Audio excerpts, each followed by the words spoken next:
It was a Saturday night in Atlanta, and the energy in the city was different. Something powerful happened that people needed to see, and it went down at Lil Baby's Wham tour kickoff, while fans showed up to see their favorite rapper light up the stage. Nobody expected what came next. A move was made that said a lot without saying much. Lil Baby brought out YFN Lucci on stage, and in that one moment, a message was sent loud and clear. Peace! This might sound simple if you're not familiar with everything that's been happening in Atlanta these last few years, but to those who know, this moment was big. For a long time, there were whispers and rumors about tension between different crews. Not necessarily direct beef between Lucci and Baby, but things behind the scenes that made it clear. Not everybody was moving in the same direction. When you have powerful artists from the same city who might not be on the same page, things can easily go left. That's how street politics works sometimes. But on that stage, in front of the whole city, they gave each other a dap. Not once, but twice. And it meant something. They didn't have to explain it. The crowd felt it. The city received it. This was more than music. This was growth. It was unity. It was a rare moment when the streets and the stage came together, not in conflict, but in understanding. Because let's be real, it's been rough in Atlanta lately. The pressure is on. Prosecutors like Fonnie Willis have been coming down hard, and the government isn't playing games. Just ask anyone who's been caught in the crossfire of Atlanta's recent RICO cases. We saw what Lucci went through behind bars. We've seen what Young Thug is still going through. The system is not sparing anyone. That's why this moment between Baby and Lucci matters so much, because it could have gone the other way. It really could have ended badly in a different world. Maybe they would have never shared that stage. Maybe they would have kept their distance, kept the tension alive, and let things spiral. But they didn't. They chose something different. And for the young guys watching, the fans in the crowd, and the kids growing up in those same neighborhoods, that choice matters. And now let's keep it real.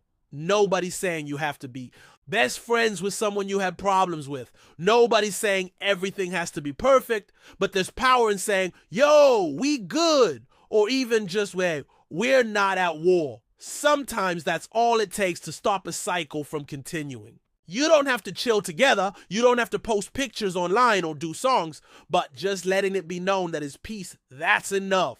Because what's the other option? Stay beefing? Keep feeding the same system that wants to lock you up or bury you.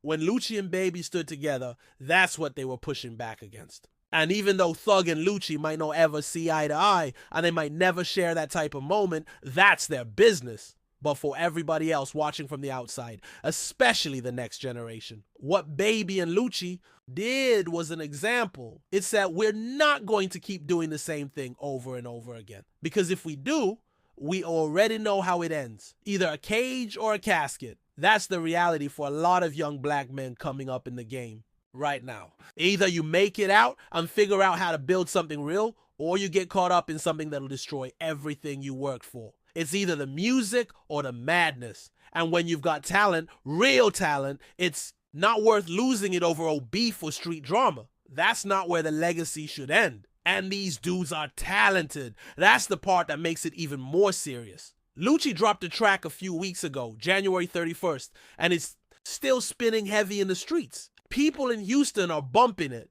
You hear it in the cars, in the clubs, and people are singing the words. It's one of those songs that feels real. Like you can hear the pain and the hunger in his voice. That's when you know it's authentic. When it moves people like that.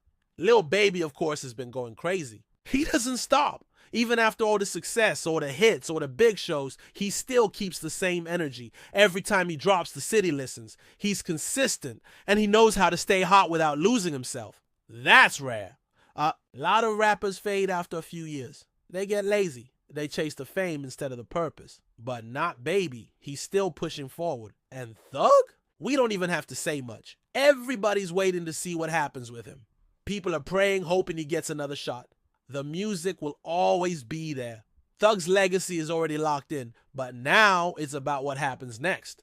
Will he get to continue his journey? Will he get the chance to come home and rebuild? That's the part that nobody knows yet. But no matter how it all plays out, this moment in Atlanta was important. It reminded people that even when the streets feel heavy, even when the pressure is on, and even when it looks like everything is falling apart, Peace is still possible. Unity is still possible. Growth is still possible. You can still stand on that stage, look a man in the eye and say, we good. And that doesn't make you weak. That makes you wise.